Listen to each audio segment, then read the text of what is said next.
함께 보실 말씀 요한계시록 11장 1절에서 6절 우리 한 목소리로 합독합니다. 시작.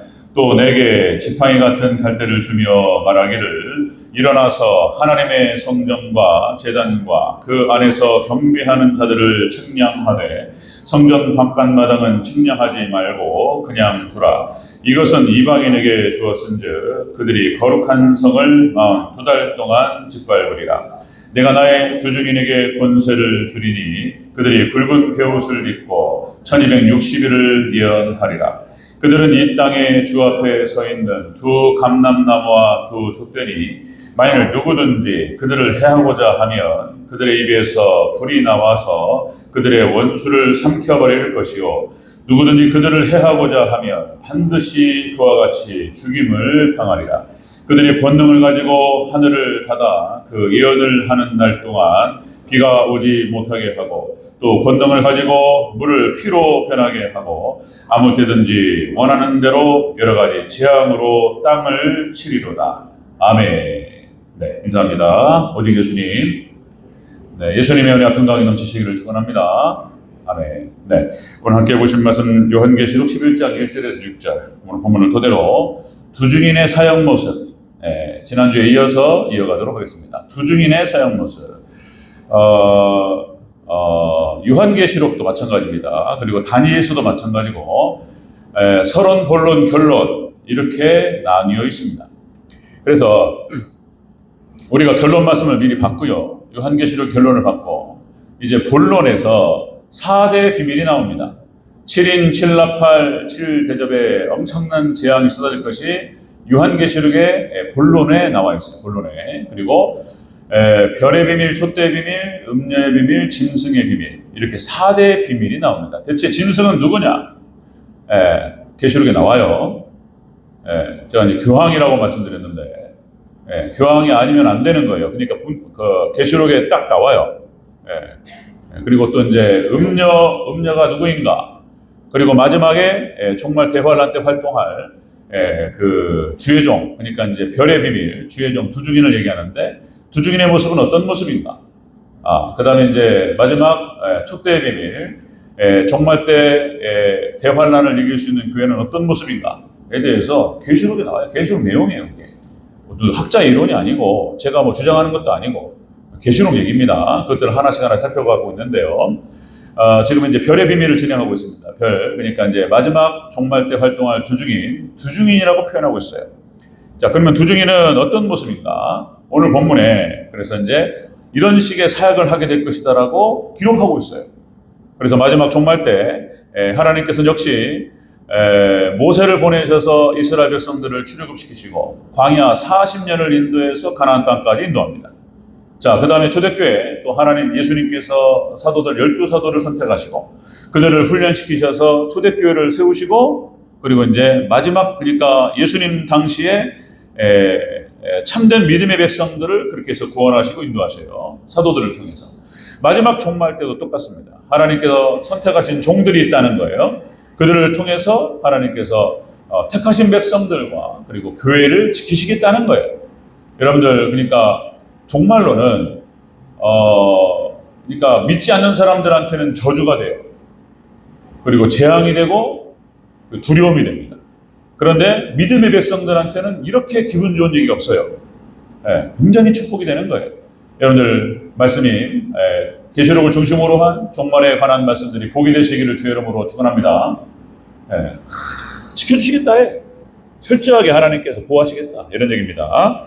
우리가 지난 시간에 두 증인의 사역 첫 번째 종말의 복음을 받는다 그랬습니다.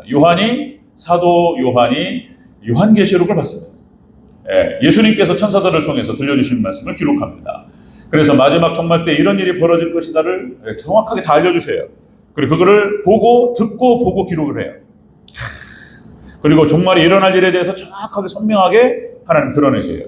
그래서 하나님께 마지막 때 쓰실 주의 종과 교회 외에는 종말에 무슨 일이 벌어질지를 알 수가 없습니다. 얘기해도 받아들이진 않아요. 그러니까 이제 저도 몰라요. 저도 모릅니다. 그러나 믿음의 백성들은 믿음으로 알아요. 하나님께서 보여주셔요. 깨닫게 하시고 그리고 우리는 마지막 종말의 시대를 알고 들어갑니다. 그리고 철저히 준비하고 들어갑니다. 그래서 하나님께서 승리케 하시고 마지막 때 이제 노아와 8식구를 구원하셨던 것처럼 우리 택하신 백성들은 철저하게 보호하시고 구원하실 것을 믿으시기를 주의 이름으로 축원합니다. 다 보호하셔요. 성경 안에 다 보여주셨어요. 다 예표로 모형으로 다 보여주셨어요. 그 방식은 이런 방식이 될 것이다. 다 보여주셨어요.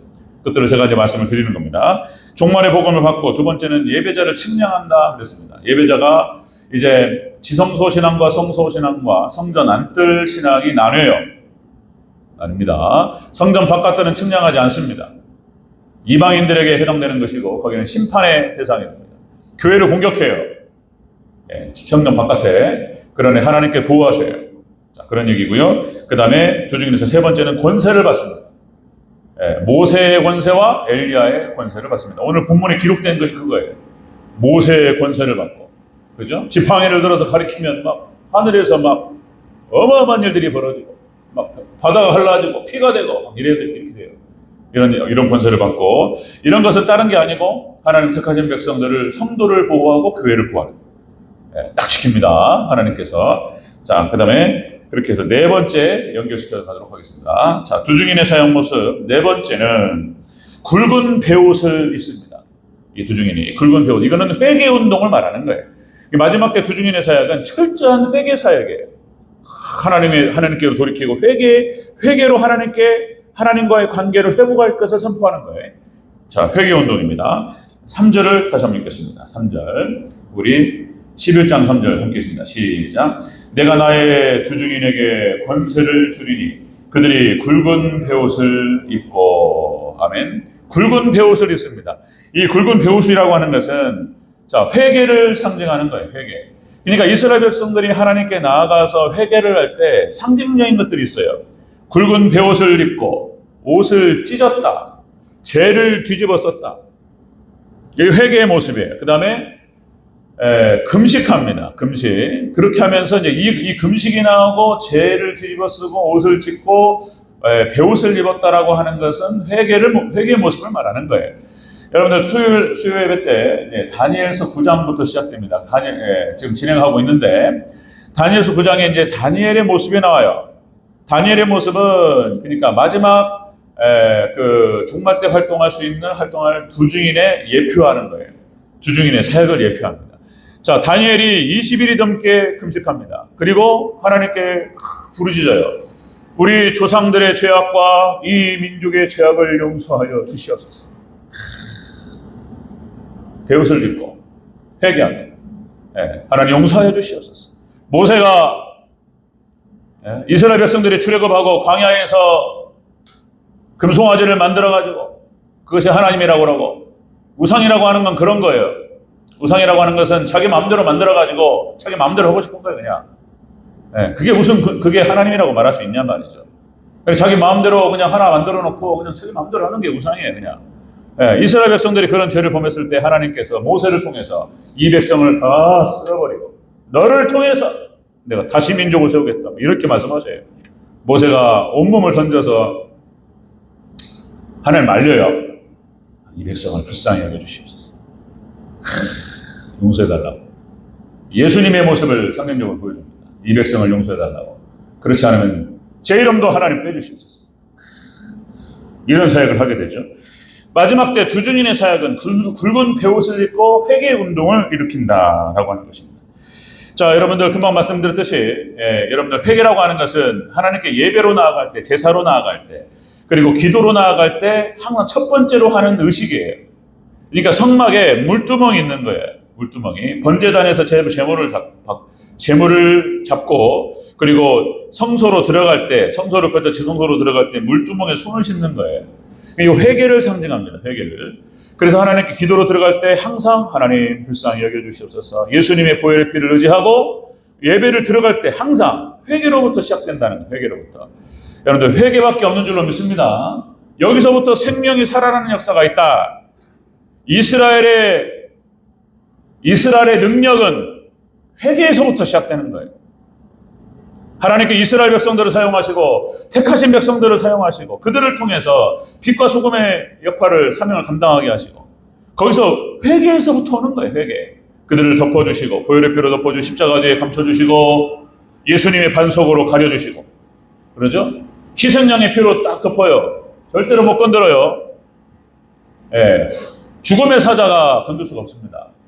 예. 이런 거예요. 여러분들 오직 예수님의 보혈의 피공로만 의지하시기를 주 여러분으로 축원합니다. 그거 의지하며 가는 거예요. 하나님께. 그러면 모두 다 구원이에요. 모두 다 구원입니다. 여러분 사사기 2장 1절에 사사기 초반에 사사기 결론을 얘기해요. 사사기 초반에. 그 뒤로 갈수록 이제 그 사사기 어떻게 파도를 치는가를 쭉 기록하고 있는데 사사기 2장에 하나님께서 가나안 땅에 들어가면은 그 땅의 모든 우상들을 다 불태워버리라. 제단을 불태우라. 그리고 그들과 어떠한 언약도 하지 말라. 이렇게 말씀하셨어요. 근데 이거를 어겨가지고 사사기가 계속 파도치면서 갑니다. 죄 가운데. 이 모습이 또 우리의 모습이고 또 그렇습니다. 여러분들 사사기 2장 1절에 이렇게 기록됩니다. 여호와의 사자가 길갈에서부터 복임으로 올라와 이르되. 길갈이라고 하는 것은 우리가 이제 여호수아서 뭐 살펴봤던 것처럼 가나안 정복 전쟁을 펼칠 때에 거기가 길갈이 본영입니다. 본영. 거기에 진을 치고 교회를 상징하는 거예요. 길갈이. 그래서 나가서 전쟁을 치고 길갈로 돌아와서 쉼을 갔습니다. 그리고 거기에서 충분히 에너지를 충족하고 그리고 다시 나가서 또 전쟁을 치르고 여리고성, 뭐 아이성, 그 다음에 뭐 이렇게 쭉 그렇게 진행하는 거예요. 31개 도시국가를 정복할 때에 길갈이 중심이었던 거예요. 교회예요, 교회. 이것도 굉장히 중요한 상징적인 모습을 말한다 그랬죠? 여러분들 하나님 백성들, 성도들에게 있어서는 교회가 본영이에요. 교회에서 은혜로 충전받고 교회에서 회개하고 교회에서 그렇게 무장하고 나가서 싸워서 승리하고 돌아오고 이런 형태입니다. 그러니까 여호와의 사자가 길갈에서 복임으로 갔다. 이 복임은 헬라어 원어가 히브리어 원어가 통곡하는 자들이라는 뜻입니다. 통곡하는 자들. 이스라엘이 하나님을 떠나서 하나님의 재앙을 받습니다. 그래서 통곡을 해요. 그러니까 이렇게 말합니다. 길갈에서부터 복임으로 올라와 말하되 내가 너희를 애굽에서 올라오게 하여. 여기 여호와의 사자는 예수님으로 상징하는 거예요. 저만 그런 게 아니라 모든 주석가들이 구약에 나타나는 여호와의 사자를 예수님으로 봅니다. 여호와의 사자가 이렇게 말하는 거예요. 내가 너희를 애굽에서 올라오게 하여 내가 너희의 조상들에게 맹세한 땅으로 들어가게 하였으며 예수님께서 여호와의 군대 장관이 돼서 그죠? 가나안 정복 전쟁을 승리로 이끌 수 있도록 미리 다 정리해버려 그냥. 그리고 이제 여호수아와 이제 이스라엘 백성이 들어가는 거예요 그냥. 여러분들 영적 전쟁은 그런 겁니다. 우리가 하나님 의지할 때 하나님 미리 앞서가시고 모든 위험들을 치우시고 승리할 수 있도록 다 마련해 두십니다. 아멘. 믿으시기를 주의 이름으로 축원합니다. 하나님 의지하면서 나가는 자 이렇게 하는 거예요. 그런데 너희는 이 땅의 주민과 언약을 맺지 말며 그들의 제단을 헐라하였거늘 너희가 내 목소리를 듣지 아니하였으니 어찌하여 그리하였느냐. 그렇게 말씀하셨습니다. 복음에서 이스라엘 백성들이 통곡합니다. 회개해요. 여호와의 사자가 찾아오셔서 그렇게 말씀하시고 회복이 돼요. 이런 과정들이 반복됩니다. 여러분들 종말에는 울어야 됩니다. 네, 그런 마음들이 사라져가고 있어요. 회개하면서 울어야 된다. 회개만큼 좋은 게 없다. 이런 말씀 드렸어요. 회개만큼 좋은 게 없습니다. 하나님께서 요나를 선택하셔서 아수르의 수도였던 니느웨로 가서 거기서 말씀을 선포하라. 그러니까 요나가 생각할 때 이 아수르는 망할 나라더라. 망할 나라. 이 망할 놈의 나라예요. 망할 놈의 나라. 그 말이에요. 그 말 그대로예요. 그냥 망하게 둬야 되는 거예요. 그냥. 그러니까 이제 이 사역을 하기 싫어가지고 도망가다가 그죠? 물고기 밥이 돼버리잖아요. 그냥 하나님 택하신 백성들 하나님 사명을 주셨는데 부르셔요. 소명하시고 사명을 주시는데 그거 거부하고 도망가잖아요. 물고기 밥 됩니다. 잘못되면 큰일 나요. 여러분들 하나님께서 주신 사명 잘 감당하시기를 주 여러분으로 축원합니다. 저뿐만 아니라 뭐 장로님들, 권사님들 다 마찬가지예요. 주신 사명이 있어요. 그걸 잘 감당해야 돼요. 잘 감당하면 복이 될 줄로 믿습니다. 결국에는 걸로 끌려가요. 그죠? 그래가지고 결국에는 하기 싫은 거 하는 거예요. 지금 아수르의 수도 이 망할 놈의 나라 거기 수도에 가가지고 뭐 믿든지 말든지 망하든지 말든지 그냥 그런 식이에요. 그 점서가 그렇습니다. 요나서. 그냥 하나님의 심판을 선포합니다. 너희를 하나님께서 멸망시키시리라. 이렇게 해버려 그냥. 회개하라. 이래 버려요. 그렇지 않으면 너희는 망할 것이다. 근데 이 소리를 듣고 그죠? 요나서 니느웨가 회개를 해요. 요나서 3장 5절 10절 굵은 베옷을 입고 왕부터 백성까지 그냥 하나님 앞에 그냥 회개합니다. 이런 일이 벌어져 버렸어요. 하나님 놀라운 역사 가운데 회개하니까 어떤 일이 벌어졌느냐. 요나서 3장 10절에 이렇게 기록됩니다. 그들이 행한 것 곧 악한 길에서 돌이켜 떠난 것을 보시고 하나님이 뜻을 돌이키사 그들에게 내리라고 말씀하신 재앙을 내리지 아니하신지라. 하나님께서 계획하신 재앙, 이제 어떤 시기가 되면 재앙을 부으실 것을 계획하셨어요.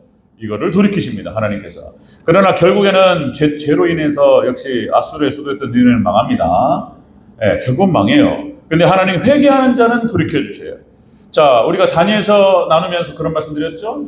죄의 결과, 불순종의 결과는 수치와 저주와 재앙이 찾아온다 그랬습니다. 그런데 회개하면 거둬주셔요. 수치와 저주와 재앙을 거둬주셔요. 요에서 2장 13절에 이렇게 나오죠. 너희는 옷을 찢지 말고 마음을 찢을 것이고 너희는 하나님 여호와께로 돌이킬지어다. 그는 은혜로우시며 자비로우시며 노하기를 더디하시며 인애가 크시사 뜻을 돌이켜 재앙을 내리지 아니하시나니. 이렇게 돼요. 그러니까 죄로 말미암아서 수치가 참 부끄러워요. 숨게 되고 이렇게 비참할 수가 없고 죄 때문에 그런 거예요. 그 다음에 저주가 찾아오고 재앙이 찾아오고 지금 지구상에 지금 들어오는 모든 재앙들이 다 죄 때문인 거예요. 죄. 성경대로 말씀하면 그런 거예요. 우리가 하나님 말씀을 토대로 봤을 때에 지금 뭐 기후위기가 어떻고 멋이 어떻고 하면서 어디가 뭐 난리가 나고 이런 건 다 죄 때문인 거예요. 하나님을 떠나고 그렇게 우상숭배하고 분명히 하나님 말씀하셨어요. 분명히 너희가 다른 신에게 기도를 하거나 다른 신을 섬기면 고통이 더하리라 그랬어요. 그러니까 불교를 섬기는 나라들, 이슬람교 다 고통스러워요. 고통이 더해요. 하나님만 섬기시기를 주 여러분으로 축원합니다. 하나님만 섬겨요. 하나님 축복하시겠다고 약속하셨어요. 하나님만을 잘 섬기는 자들. 하나님은 어마어마한 축복, 하늘의 신령한 복과 땅의 기름진 복이 넘칠 줄로 믿습니다. 하나님만 섬겨요. 자, 다시 말씀드리면 이스라엘의 힘은 통곡의 벽에서부터 시작돼요. 이스라엘은 회개예요, 회개. 이스라엘이 세계를 지배하고 물질을 다 거머쥐고 막 이런 거예요. 통곡의 벽이에요. 예루살렘 서쪽 벽에 그 벽이 있습니다. 무너져 버렸어요. 헤롯 성전이. 그런데 거기 벽을 붙들고 통곡해요. 지금도. 지금은 조금 형식적으로 변했어요. 가가지고 이제 저도 이제 이스라엘 성지순례 했을 때 그거 보고 왔어요. 예루살렘에서 통곡의 벽이라고. 그럼 이스라엘 백성들이 와가지고 유태인들이 거기에 막 줄을 서가지고 거기서 막 이렇게 거기서 손을 놓고 그러고 있어요. 울면서 회개합니다. 이스라엘의 힘이에요. 여러분들 우리 하나님 백성들의 힘은 회개에서부터 나오는 줄로 믿습니다. 이스라엘의 우리 교회 역사 2000년 교회 역사의 모든 부흥의 시작은 회개에서부터 시작합니다. 회개에서. 회개합니다. 1907년 평양 대부흥, 그죠? 장대현 교회에서 어마어마한 폭발적인 부흥의 역사, 엄청난 회개 역사가 일어났어요. 오늘 회개하면서 토마스 하디, 그 선교사, 하디 선교사가 자신의 죄를 고백하면서부터 시작되죠. 제가 미국 선교사로서 이 땅에 와서 교만했습니다. 이렇게 고백을 하기 시작해요. 여러분들을 쉽게 말 그런 얘기예요. 원숭이처럼 생각했습니다. 짐승들. 생긴 것도 그렇게 생겼어요. 당시 1907년, 1905년 막 이때 조선인들이 다 시커멓게 생겨가지고 다 그렇게 생겼어요. 그냥 이제 여러분들을 우습게 받고 그랬습니다. 이 죄를 회개하고 울면서. 그러니까 막 엄청난 역사가 막 일어나. 자, 두 증인의 사역 모습은 그렇습니다. 네 번째, 굵은 베옷을 입고 회개 운동을 일으킵니다. 다섯 번째입니다. 두 증인의 사역은 다섯 번째, 1260일 동안 예언합니다. 그러니까 두 증인의 사역은 전 3년 반 동안 진행됩니다. 자, 다시 한번 읽겠습니다. 3절 다시 한번 읽겠습니다. 시작. 내가 나의 두중인에게 권세를 주리니 그들이 굵은 베옷을 입고 1260일을 예언하리라. 아멘. 두중인의 사역 기간은 전 3년 반입니다. 전 3년 반, 그 다음에 1260일, 그 다음에 한때, 두때, 반때 이렇게 표현해요. 표현이 다르지만은 같은 뜻이에요. 두중인의 사역은 그렇게 전 3년 반 동안에 환란이 시작되고, 그리고 그때 하나님께서 세우신 이 두중인을 통해서 엄청난 회개 역사를 일으키시고, 그리고 부흥의 역사를 일으키십니다. 그게 이제 두중인의 사역입니다. 자, 그러니까 전 3년 반 동안에 적그리스도와 거짓 선자들이 중심을 이룹니다. 유브라데 전쟁이 끝나고, 그죠? 그렇게 하고 이제 적그리스도가 본색을 드러내고, 그래서 이제 666 짐승표가 나오기 시작하고, 이때 수많은 영혼들이 배교합니다. 이때 여기서 두중인도 전 3년 반 동안에 1260일을 예언하는 과정에서 순교합니다. 순교합니다. 순교해요. 자, 예수님께서 하신 말씀 이렇게 말씀하시죠. 자, 마태복음 24장 15절에 너희 선지자 다니엘이 말한 바 멸망에 가증한 것이 거룩한 곳에 선 것을 보거든. 마지막에 적그리스도가 자기를 하나님이라고 해요. 교황이에요, 교황. 이것이 교회에서 나오는 거예요. 적그리스도는 그렇게 하면서 자신은 하나님이라고 그렇게 한 것을 보거든 너희는 산으로 도망가라. 산으로 도망가라. 이게 이제 이것이 팩트였어요.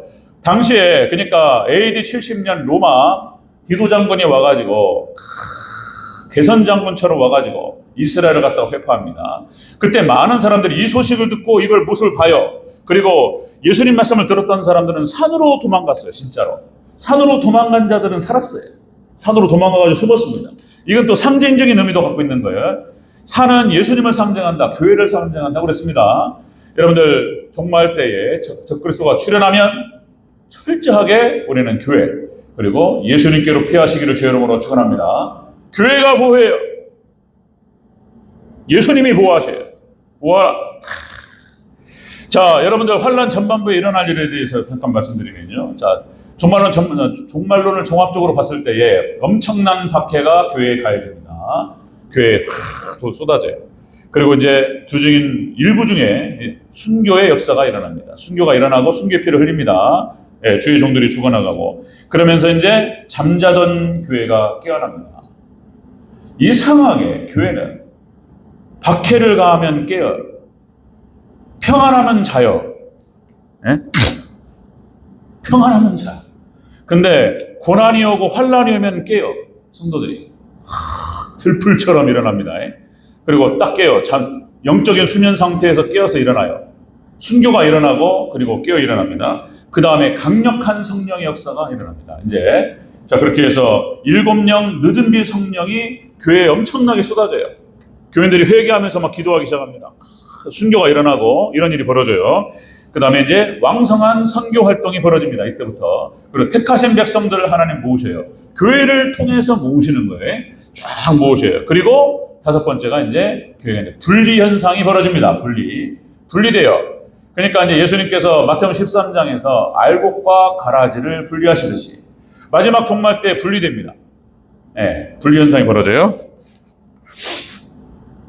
마태복음 13장 알곡과 가라지 비유, 그 다음에 마태복음 25장에서 열처녀 비유, 달란트 비유, 양과 염소의 비유를 통해서 말씀하셨어요. 이게 나뉘어요.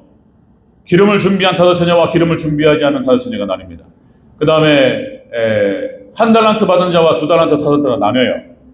그 다음에 양과 염소로 분리됩니다. 마지막 때는 이렇게 분리 시대예요. 지금도 우리 눈앞에 이미 현상적으로는 내용적으로는 시작됐다라고까지 말을 해요. 종말론 학자들이 이번에 기후 현상부터 해가지고 교회에서 벌어지는 일을 봤을 때에 이미 내용적으로는 종말이 시작됐다 이렇게까지 얘기를 합니다. 지금 거의 분리 현상이 벌어지고 있어요. 20세기가 그렇게 이제 분리됩니다. 우리 합동측, 우리 교회도 우리 장로교가 통합측하고 갈라지는데 그 앞에서 기장측과 분리됩니다. 이게 다 칼바르트 신학이에요. 또 말씀드리면 신정통 20세기 신학. 그래서 이들은 믿지 않습니다. 신학을 하는데 성경은 오류가 있다 이렇게 생각해요. 성경 무어에 대해서 믿지 않아요. 또 말씀드립니다. 예수님에 관련된 4가지 교리를 믿지 않습니다. 예수님의 동정녀 탄생 안 믿어요. 뭔 처녀가 애를 낳냐 이런 얘기하고, 예수님의 대속 안 믿어요. 무슨 대속이냐 말이야. 2000년 전에 죽은 예수하고 나하고 무슨 상관이 있냐 이런 얘기하는 거예요. 대속을 믿지 않고 예수님 부활을 안 믿어요. 부활 안 믿습니다. 뭐 죽었다 사람이 살아나냐, 이거 다 이상한 일이다. 그러니까 신화화됐다는 거예요. 신화화됐다. 예수님 갑자기 돌아가셔 버리니까 제자들에 의해서 신격화됐다는 거예요. 이걸 벗겨야 된다, 이상한 얘기들 하는 거예요. 그리고 예수님의 승천과 재림을 믿지 않습니다. 이거는 이 5가지는 사도신경에 정확하게 나타나요. 사도신경을 제대로 마음을 담아서 고백할 수 없는 자들은 안 믿는 자들인 거예요. 이거는. 자, 그래서 여러분들 고린도후서 6장 14절 여기 해당됩니다. 너희는 믿지 않는 자와 멍에를 함께 매지 말라. 이런 것입니다. 믿음 없는 자와는 같이 하지 마라 하신 말씀이에요. 자, 어떻게 의와 불법이, 그 다음에 빛과 어둠이 그리스도와 베리알이 믿는 자와 믿지 않는 자가 하나님의 성전과 우상이 어찌 일치되리요, 이렇게 말씀하시면서, 자, 이렇게 말씀하십니다. 너희는 그들 중에서 나와서 따로 있으라, 분리하라, 이렇게 말씀하셨어요. 너희는 그들 중에 나와서 따로 있고 부정한 것을 만지지 말라, 이렇게 말씀하셨어요. 여기에 또 해당됩니다. 마지막 때는 철저히 여러분들 물과 기름처럼 우리 하나님 백성들은 철저하게 거룩하게 준비되어야 될 줄로 믿습니다. 분리하라, 따로 있으라, 이렇게 말씀했어요. 그래서 우리는 절대 WCC가 어떻고, 우리 한국의 에큐메니칼 NCCK 이렇게 KNCC 이렇게 표현하기도 하는데, 에큐메니칼 운동, 그렇게 교회 통합 운동 따로 있을 수밖에 없는 게, 기장 측이 그런 거였고 통합 측과 또 합동 측이 나눌 때도 바로 그 문제였습니다. 에큐메니칼 분리예요. 계속 20세기에는 분리 역사가 진행됐던 거예요. 자, 여러분들, 우리는 인본주의, 그 다음에 혼합주의, 다원주의, 세속주의와 분리합니다. 그렇게 해서 부족하지만 우리가 또 넘어질 수도 있습니다. 연약해서. 그러나 우리는 거룩을 지향하고, 그렇게 해서 믿지 않는 자와 멍에를 함께 매지 않고 분리해야 될 줄로 믿습니다. 이게 마지막 때 사역이에요. 자, 그렇게 해서 이제 마지막 종말 때 대환란이 시작되면 1260일 동안 두 증인이 활동을 하게 됩니다. 두 증인의 사역 모습, 자, 굵은 베옷을 입고 회개운동하고, 그리고 1260일 동안이야. 마지막 6번째, 두 감람나무와 두 촛대 사역을 하게 됩니다. 이거는 말씀 사역과 성령 사역을 얘기합니다. 자, 쭉 한번 읽겠습니다. 4절부터 6절 함께 읽습니다. 시작. 그들은 이 땅에 주 앞에 서 있는 두 감람나무와 두 촛대니, 만일 누구든지 그들을 해하고자 하면 그들의 입에서 불이 나와서 그들의 원수를 삼켜버릴 것이요, 누구든지 그들을 해하고자 하면 반드시 그와 같이 죽임을 당하리라. 그들이 권능을 가지고 하늘을 닫아 그 예언을 하는 날 동안 비가 오지 못하게 하고, 또 권능을 가지고 물 피로 변하게 하고, 아무 때든지 원하는 대로 여러 가지 재앙으로 땅을 치리로다. 아멘. 이 5장과 5절과 6절에서 기록된 내용이 바로 모세와 엘리야의 사역을 얘기하는 것입니다. 엘리야가 비가 오지 아니하라고 선포했을 때 3년 반 동안 팔레스타인 땅 가나안 땅에 비가 오지 않았습니다. 모세가 물이 변하여 피가 되게 합니다. 그래서 10가지 재앙을 하나님께서 모세를 통해서 내리십니다. 마지막 종말 때에 두 증인이 강력한 권세를 가지고 이렇게 이 사역을 말씀 사역과 성령 사역을 진행하는 거예요. 이거는 다른 이유가 있는 게 아니고 택하신 백성들을 구원하는 거예요. 대전제일교회를 하나님께서 우리 교인들을 사랑하시고 여기를 보호하시고 지키시기 위해서 하나님께서 일하시는 거예요. 주를 아브라함의 족속들을 사랑하시고 그들과 약속하셨어요. 아브라함에게 하신 약속을 이삭에게 확인하시고, 이삭에게 확인한 말씀은 야곱에게 확인하시고, 모세에게 다시 확인하시고, 그렇게 하나님께 확인하시고, 너희를 이 땅을 너희와 너희 자손에게 주리라고 약속하셨어요. 그 약속을 지키시고 우리 택하신 백성들을 보호하시기 위해서 하나님이 모세를 보내시고 주의 종을 보내셔가지고 보호하시는 거예요. 다른 이유가 없어요. 하나님께서 여러분들을 사랑하시는 줄을 믿으시기를 주 이름으로 축원합니다. 사랑하시고, 우리 권사님들, 장로님들, 우리 아까 정창자님이 기도하시면서 하나님 숨은 곳에서 이렇게 봉사하시는 분들 하나님께 축복하옵소서. 그죠? 아무도 모르게 교회를 사랑하고 하나님을 섬기고 이런 분들 하나님께 다 보고 계시고 하나님께서 100배의 축복이 있을 줄로 믿습니다. 그러니까 두 감람나무와 두 촛대는 우리가 이제 수요일 날 다니엘서 시작하기 전에 스가랴를 봤는데 스가랴 4장에 나와요. 그러니까 베드로 이 요한계시록을 이해하려면 스가랴를 알아야 되고 다니엘을 알아야 되고 그 구약에 나타난 예언서를 알아야 돼요. 이게 다 겹쳐서 서로가 서로를 설명하고 있어요. 스가랴서 4장에 여호수아와 수룹바벨을 얘기합니다. 이 두 증인입니다. 이 사람. 그래서 스가랴서 4장 14절에 이렇게 나오죠. 자, 이르되 이는 기름 부음을 받은 자 둘이니 온 세상에 주 앞에 서 있는 자니라. 그래서 여호수아 수룹바벨 그래서 이런 말씀하시면서 그들에게 하나님께서 놀라운 은혜를 주십니다. 자, 그들에게 스가랴 4장 6절에 이렇게 기록되죠. 이는 힘으로 되지 아니하며 능으로 되지 아니하고 오직 여호와의 신으로 영으로 되느니라. 아멘. 여러분들 성전이 재건되고 교회가 다시 살아나는 것은 하나님께서 하실 줄로 믿습니다. 우리가 역할은 다 해야 돼요. 제 역할이 있고 장로님들의 역할이 있고 여기 권사님들 다 역할이 다 있습니다. 그렇게 해서 우리에게 맡겨주신 사명을 감당하고 나아갈 때 하나님께서 역사하시고 함께 하실 줄로 믿습니다. 여호수아와 수룹바벨이 최선을 다해서 성전 재건합니다. 그러나 역시 하나님께서 도우시는 줄로 믿습니다. 그렇게 하세요.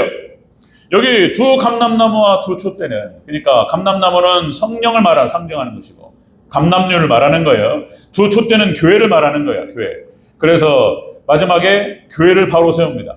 이 두 증인의 사역이 바로 그런 거예요. 그래 말씀 사역을 통해서 성령 사역을 통해서 강력한 능력들이 나타나고 교회는 다시 세워지고 다시 재건될 줄로 믿습니다. 그런 얘기하는 거예요.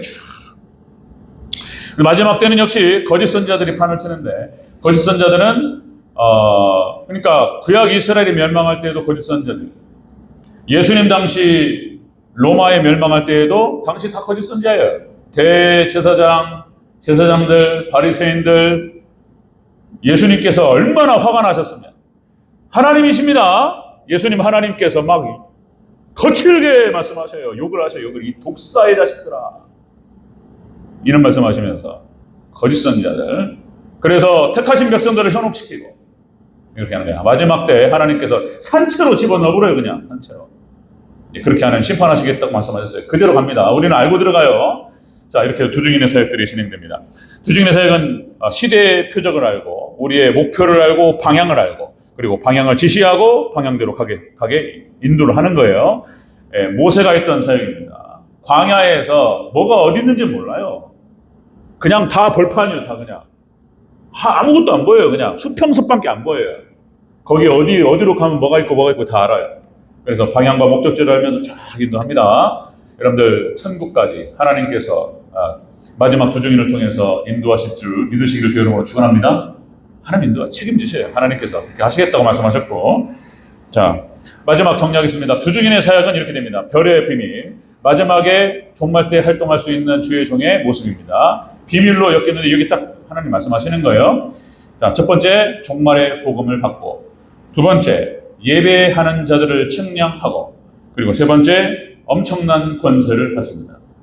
그 다음에 네 번째 굵은 베옷을 입고 회개 운동을 일으키고 다섯 번째 그 두 증인의 사역 기간들은 1260일입니다. 13년 반 동안에 강력하게 활동하고 그리고 마지막 여섯 번째 말씀과 성령의 사역들을 진행하게 될 것입니다. 그리고 결론적으로 여러분들 택하신 백성 하나님 부족하지만 어쨌든 말씀대로 살라고 하고 믿고 하나님 의지하고 이런 사람들 말하는 거예요. 완벽할 수 없어요. 예수님 재림하실 때 영화 구원이 되는 거예요. 우리 지금의 과정은 다 성화예요. 다 넘어지고 다시 일어나고 회개하고 가는 거예요. 부족하지만 다시 다 이런 거예요. 다 이런 겁니다. 그러니까 여러분들 그때 낙심하지 마시고 여러 가지 실수가 있고 어려움이 있고 부족함이 있다 할지라도 낙심하지 마시고 하나님께 또 은혜를 주시고 함께 하실 줄로 믿습니다. 구원을 이룰 것입니다. 여러분들 걱정하지 마시고 주님만 바라보시기를 다시 한번 주의 이름으로 축원합니다. 기도하겠습니다.